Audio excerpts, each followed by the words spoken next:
Hello, we are the Cuban Aid Network, also known as the C.A.N.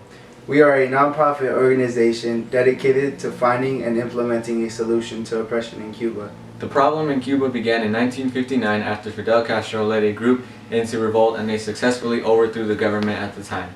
Fidel Castro took the spot of Fulgencio Batista as the leader of Cuba, and he put together a communist regime. Over the years, Castro began to implement a single-party system in Cuba. He had his opposers arrested and sent people involved in other political parties to prison. Castro's regime had alliances with Russia in the early 1960s, and this led to their involvement in the Cuban Missile Crisis.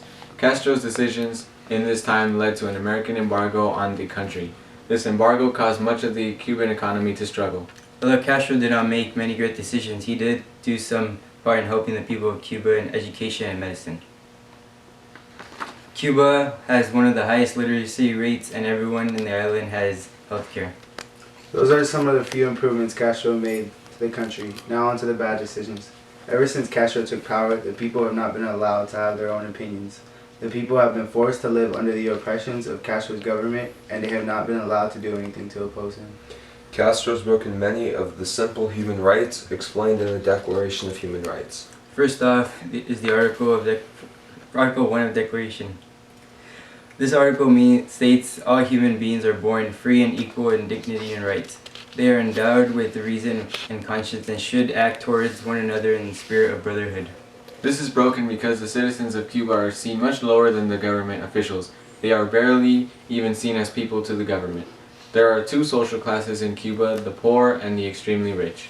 The government officials have taken money on countless examples from their people, and while their people are living off $20 a month. I can't even imagine living off $20 a month. It's ridiculous to think how far these people can go with just $20. I get $20 and it probably disappear in about 3 or 4 days. While people like Fidel Castro are living it up on government money, the real hard-working citizens of Cuba are struggling to make a living. There is clearly a huge separation between the people and the government. This is one of the biggest problems in Cuba. The people have no say whatsoever in what is done by the government. Article 12 Declaration states that people should not be able to discriminate or by who or what they are. There are still much discriminations in Cuba. People are discriminated by their skin color, their religion, and even their political opinions.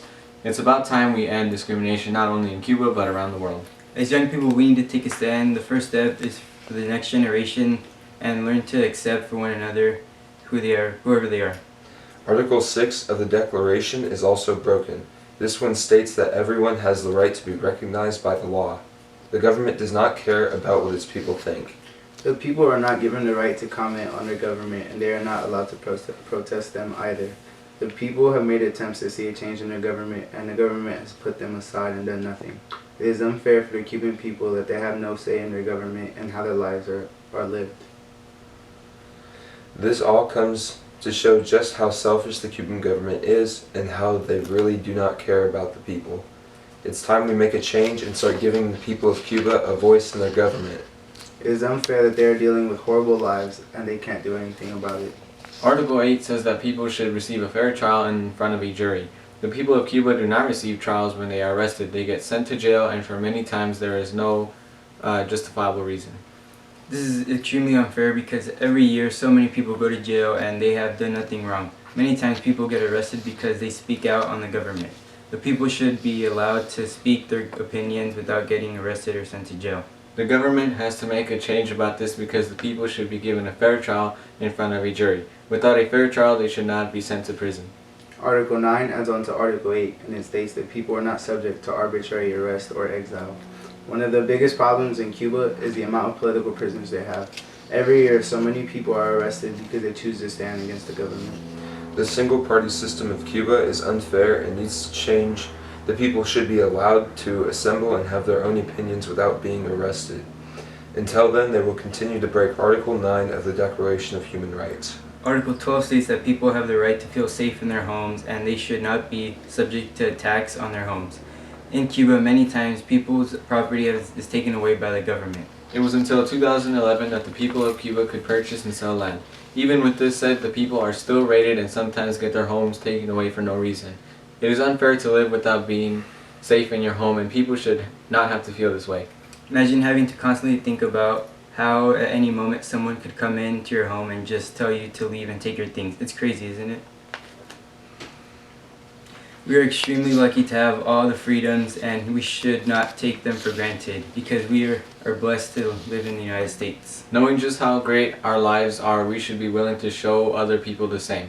We should fight to get the people of Cuba their freedoms. I mean, it's just ridiculous to think that the people can't even feel safe in their own homes. It's really time we stand up and make a change. The problems won't end there, and still much to go. One of the biggest problems in Cuba is the amount of people who defect each year. Every year, thousands of people make the attempt to escape the country in order to make a better living somewhere else, and the government does not allow them to do this freely. Article 13 of the Declaration of Human Rights states that people have the right to freely move in and out of their country. Not only are the people in most cases not allowed to leave, but if they find a way to escape, they can never return. This means that they never get to return to see their families again. So their chance at a better life means you never get to see your family again?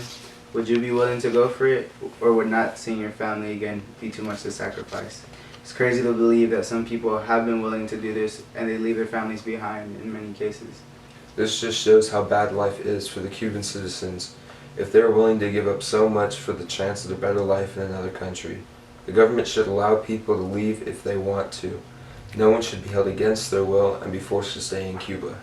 If the people want a better life and the government is not willing to provide that, they should be allowed to leave. Moving on to the next article, number 21. It states that people should have the right to be involved in the government and be able to reach out to their government. In Cuba, if you are not a part of the Communist Party, you are not a part of the government. The people are not allowed to create new parties. The people are also unable to go to their government and speak out about the things that they don't like. The government is not willing to improve life, and that's what we must do about this. Is unfair to allow this to continue. The only way we can solve this problem is by coming together and creating a unity that cannot be stopped. The people of Cuba should be given the opportunity to a good life and an enjoyable one. It is our job to stand up for those who cannot stand by themselves. The people of Cuba need us, and we should be here to fight for them. If we come together, we can make a change, or we'll create a movement that cannot be stopped. The living conditions of the people of Cuba are unfair, and they should not have to keep dealing with the oppression. It's time for a change in Cuba. A change in the government. The Communist Party has done nothing to improve the lives of Cuban people, and it's time we give them the boot after 6 decades. Join us in finding a solution and ending the madness in Cuba. Our fight must not end until we see freedom for the Cuban people. The Cuban Aid Network is committed to fighting for the Cuban people. Are you? If you are, then join us and we can build a better Cuba. Remember to take a stand and join the C.A.N. Thank you, ladies and gentlemen.